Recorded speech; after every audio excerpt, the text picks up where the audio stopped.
প্রায় 18 ঘন্টা হতে চললো, এখনো পর্যন্ত এই আগুন নিয়ন্ত্রণে আনা সম্ভব হয়নি। আগুন এখনো বিভিন্ন জায়গায় জ্বলছে। ব্রতদীপ ভট্টাচার্য সেই ছবিটা তুলে ধরবেন দ্রুত। ব্রতদীপ, দেখো, আগুন কিন্তু এখনো যে দেখা যাচ্ছে যে খাদ্য প্রস্তুতকারী সংস্থা তার যে গোডাউন সেখানে এখনো ধিকি ধিকি আগুন জ্বলছে। প্রচুর পরিমাণ দাহ্য পদার্থ সেখানে মজুদ ছিল এবং প্রায় 18 ঘন্টা পার হয়ে গেছে, কিন্তু সেই আগুন কিন্তু পুরোপুরি নেভানো যায়নি। দমকল কর্মীরা প্রায় যে আগুনের বড় অংশ সেটা নিভিয়ে দিয়েছেন, কিন্তু বিভিন্ন জায়গায় এখনো পকেট ফায়ার রয়েছে। এবং এই মুহূর্তে তুমি ঘটনাস্থলে দেখতে পাচ্ছ বিজেপি বিধায়ক অশোক দিন্দা, তিনিও এসছেন। যে ভস্মীভূত হয়ে যাওয়া যে দুটি গোডাউন, সেই গোডাউনের সামনে তিনি দাঁড়িয়ে রয়েছেন এবং এখানে যারা পরিবারের লোকেরা রয়েছেন, স্থানীয় বাসিন্দারা রয়েছেন, তাদের সঙ্গেও কথা বললেন। অশোকবাবু, দেখলে তো কি পরিস্থিতি, লাইভে রয়েছি, গোটা রাজ্যের মানুষ আপনাকে দেখছে। এই গোটাটা তো ইস্ট ক্যালকাটা ওয়েটল্যান্ডসের জায়গা এবং সেখানে এই ধরনের নির্মাণ কোনো আইন কানুন মানা হয়নি বলে অভিযোগ উঠছে। আইন কানুন তো কিছুই মানে না, এখানে টাকা দিলেই সব কিছু হয়। বাট এখন আমার চিন্তা এটাই যে আমার ময়না থেকে প্রায় 24-25 জন নিখোঁজ, তাদেরকে পাওয়া যাচ্ছে না এবং তারা এখানেই কাজ করতো। এবং শুধু ময়না না, সামনে পিংলা, সবং, এখান থেকেও 3 জনের মতো নিখোঁজ আছে। এখানে বেশিরভাগ পূর্ব মেদিনীপুর, পশ্চিম মেদিনীপুরের ছেলেরাই এখানে কাজ করতো এখানে। তো এখনো পর্যন্ত পুলিশের যেটা তদন্তে যেটা জানতে পেরেছে যে নাকি 7-8 জনের করতে পেরেছে, বাট 7-8 জন নয়, এটা একদম মানে 28-29 জনের একটা গোডাউনে যেখান থেকে আমাদের একটা ছেলে সে লাফিয়ে বেরিয়ে গিয়েছিল, তো তাকে পিজিতে নিয়ে গিয়েছিল, তাকে এখন বের করে নিয়ে যাচ্ছে আমাদের লোকজন। এবং সে বলল যে আমরা একটা গোডাউনেই ছিলাম। আশঙ্কা, দুশ্চিন্তা এখনো রয়েছে, উদ্বিগ্ন পরিবার, এখনো সেখানে আগুন নিয়ন্ত্রণে আনা সম্ভব হয়নি। গতকাল ভোর রাত থেকে আপনাদের সামনে তুলে ধরেছি যে 3টের সময় আগুন লেগেছে এবং এখনো পর্যন্ত পকেট ফায়ার বিভিন্ন জায়গায় রয়েছে। 7 জনের দেহ উদ্ধার হয়েছে, 20 জনের বেশি এখনো পর্যন্ত নিখোঁজ বলে আশঙ্কা করা হচ্ছে।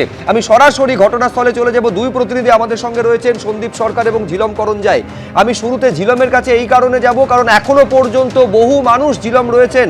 আমরা দেখছিলাম সকাল থেকে তারা তাদের আত্মীয় পরিজনদের সঙ্গে কোনো যোগাযোগ করে উঠতে পারছেন না। কি অবস্থায় তারা রয়েছেন, আতান্তরে রয়েছেন, কি অবস্থা এখন? আগুন তো সম্পূর্ণ নিয়ন্ত্রণে সম্ভবত এখনো আসেনি। একদমই সম্পূর্ণ নিয়ন্ত্রণে আগুন আসেনি। আমার সহকর্মী প্রবীরকে দেখাতে বলবো, আমার পেছনের যে দৃশ্যটা, এই জায়গাতেই যে ডেকোরেটরের যে গুদাম সেটা ছিল, সেইটা একদম ভস্মীভূত হয়ে গিয়েছে এবং সেখানে পে লোডার দিয়ে, ব্যাক ও পে লোডার দিয়ে সেগুলোকে পরিষ্কার করার চেষ্টা হচ্ছে। আর অন্যদিকে এইখানে যে মোমোর যে কাঁচামালের যে ফ্যাক্টরি ছিল সেখানে এখনও পকেট ফায়ার রয়েছে। সেই আগুন নেভানোর জন্য দমকলের তরফ থেকে যে ফাইনাল অ্যাসল্ট বলা হয় সেরকম প্রক্রিয়া করা হচ্ছে।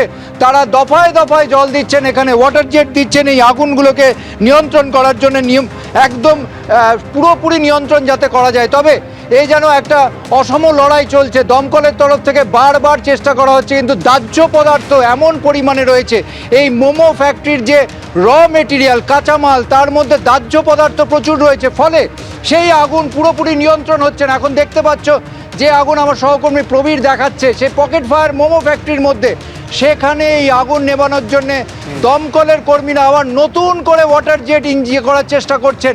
ওয়াটার জেট দিয়ে তারা বারবার চেষ্টা করছেন, আগুন বিভিন্ন প্রান্তে ছড়াচ্ছে, বিভিন্ন প্রান্তে তারা নিয়ন্ত্রণ করার চেষ্টা করছেন। ছবি ঝিলম দেখাচ্ছে, তো আগুন আবার নতুন করে ছড়াচ্ছে বলে মনে হচ্ছে। একদমই আগুন ছড়াচ্ছে, আবার নিয়ন্ত্রণ হচ্ছে, আবার ছড়াচ্ছে। তার কারণ এই যে ফ্যাক্টরি, যে জায়গাটায় আমার সহকর্মী দাঁড়িয়ে রয়েছে, আমরা দাঁড়িয়ে রয়েছি, সেইটা হচ্ছে মোমো ফ্যাক্টরির কাঁচামালের সামগ্রীর গুদাম ছিল। সেখানে কাঁচামালের মধ্যে বহু জিনিস ছিল যেগুলো দাহ্য পদার্থ, অতি দাহ্য পদার্থ, এবং তার উপরে জল পড়লেই সেই জলে সেই আগুনটা আবার ছড়িয়ে পড়ার একটা সম্ভাবনা থাকছে।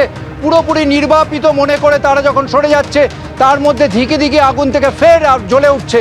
আবার নতুন করে চেষ্টা করা হচ্ছে এবং সেই চেষ্টা যেন গত প্রায় 18 ঘন্টা ধরে চলতে, 18 ঘন্টা হতে চলেছে সেই লড়াই চলছে।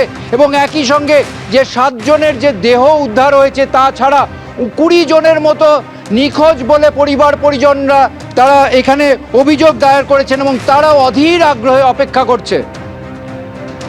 বেশ, তুমি আমাদের সঙ্গে থাকো। আমাদের আরেক প্রতিনিধি সন্দীপ সরকারের কাছে যাব। এক তো হচ্ছে সন্দীপ, অন্ধকার নেমে এসেছে, ফলে যতটা তৎপরতা দিনের আলো থাকার সময় করা সম্ভব ছিল দমকলের পক্ষে, সেই তৎপরতা সঙ্গত কারণেই সম্ভব নয়। তাহলে এক তো হচ্ছে আগুন নেভানোর কাজ, উদ্ধার কাজটা তাহলে চলছে কিভাবে?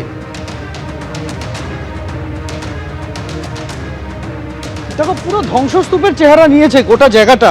আমি যে জায়গা দিয়ে যাচ্ছি, আমার ঠিক এই বাঁ দিকের অংশ যেটা দেখতে পাচ্ছ, এটা হচ্ছে সেই মোমো সংস্থার যাদের ফুড চেন রয়েছে দেশের বিভিন্ন প্রান্তে, তাদের গুদামঘর।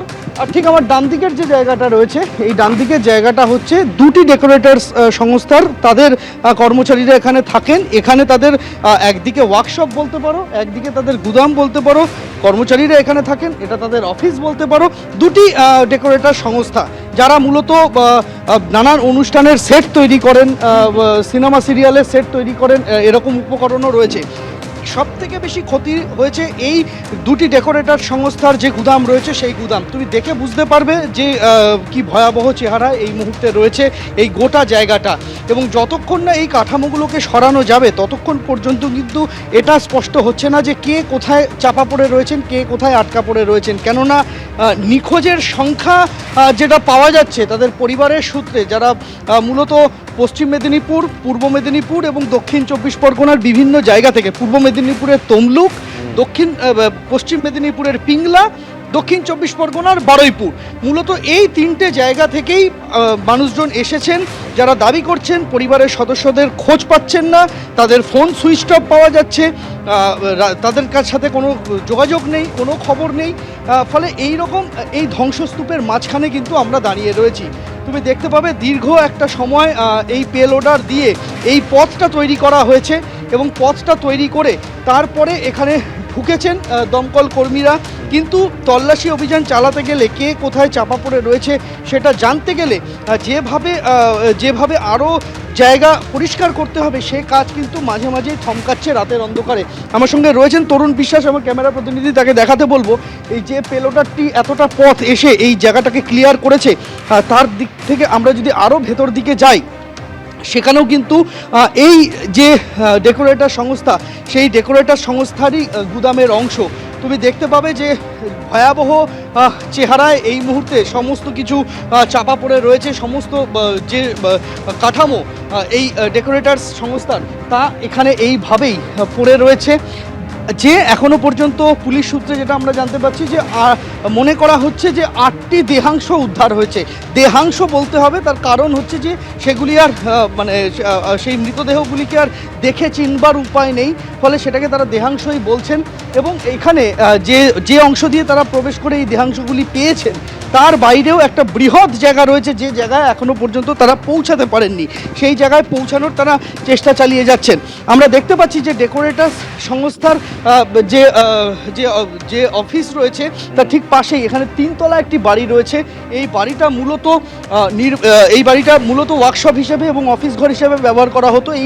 এই বাড়িটা গোটাটা তল্লাশি করে এসেছেন দমকল কর্মীরা। এই বাড়ির মধ্যে থেকে কাউকে পাওয়া যায়নি, রইল পড়ে বাকি এই যে সুবিশাল কাঠামো, যেখানে মোটামুটিভাবে রাতের বেলা খাওয়া দাওয়া সেরে শোয়ার জায়গা রয়েছে, যেখানে তারা শুতেন। কর্মচারীরা রাতের বেলা যারা থাকতেন, তারা কোথায় চাপা পড়ে রয়েছেন, আদৌ কেউ রয়েছেন কি না, এই বিষয়টা কিন্তু এখনো পর্যন্ত স্পষ্ট নয়। বিশাল বড় এলাকা জুড়ে এইভাবেই ধ্বংসস্তূপ তৈরি হয়ে রয়েছে। কতক্ষণে এই ধ্বংসস্তূপ সরানো হবে সেটা এখনো অবধি স্পষ্ট নয়। ধ্বংসস্তূপ না সরানো গেলে কে কোথায় চাপা পড়ে আছেন তা কিন্তু বোঝা রীতিমতো দুঃসাধ্য, এবং সেই কাজই এখানে পেলোডার দিয়ে দফায় দফায় করা হচ্ছে। একটা পথ দিয়ে আমরা এসে পৌঁছেছি এই জায়গায়, আরেকটি পথ রয়েছে, সেখান থেকেও কিন্তু নানান জায়গা থেকে দেহাংশগুলিকে উদ্ধার করা হয়েছে। এখানে আমরা দেখতে পাচ্ছি যে এখানে কর্মচারীদের, এখানে যারা ডেকোরেটর সংস্থায় কাজ করতেন তারা যে গাড়িগুলি নিয়ে তারা এসেছিলেন, সেই সমস্ত গাড়ি পড়ে রয়েছে, পুড়ে গিয়েছে, সেই সমস্ত পুড়ে খাক হয়ে গিয়েছে। একটা বড় এলাকা জুড়ে আগুন যে একেবারে বাধাহীনভাবে ছড়িয়ে পড়েছে একটা বড় জায়গা জুড়ে, তা কিন্তু মোটামুটিভাবে এই ছবিটা দেখলেই স্পষ্ট হচ্ছে। শুভ্রজিৎ। সন্দীপ, ধন্যবাদ। এবিপি আনন্দ, এগিয়ে থাকে, এগিয়ে রাখে।